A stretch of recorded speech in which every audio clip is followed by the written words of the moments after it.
ياسين والقرآن الحكيم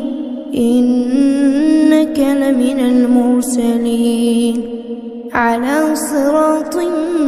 مستقيم تنزيل العزيز الرحيم لتنذر قوما ما أنذر آباؤهم فهم غافلون لقد حق القول على أكثرهم فهم لا يؤمنون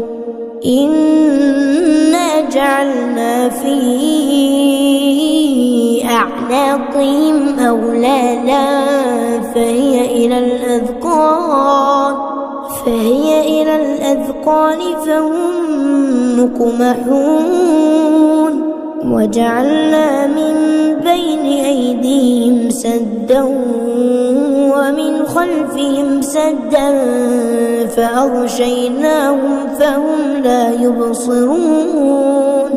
وسواء عليهم أأنذرتهم أم لم تنذرهم لا يؤمنون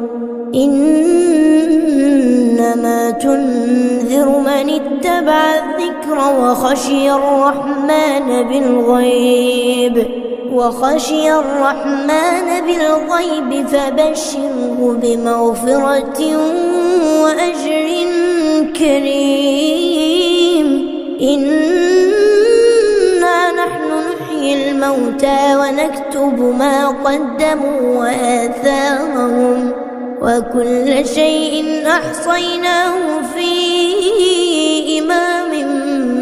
مبين واضرب لهم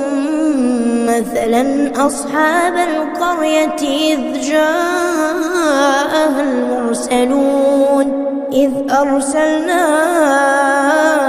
إليهم 2 فكذبوهما فعززنا بثالث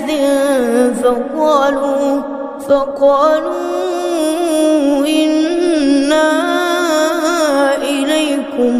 مرسلون قالوا ما أنتم إلا بشر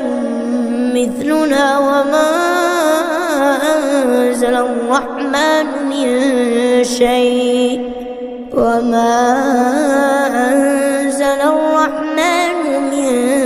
شيء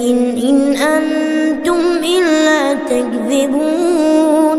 قالوا ربنا يعلم إنا إليكم لمرسلون وما علينا إلا البلاغ المبين قالوا إنا تطيرنا بكم لئن لم تنتهوا لنرجمنكم وليمسنكم منا عذاب أليم قالوا طائركم معكم فإن ذكرتم بل أنتم قوم مسرفون وجاء من أقصى المدينة رجل يسعى قال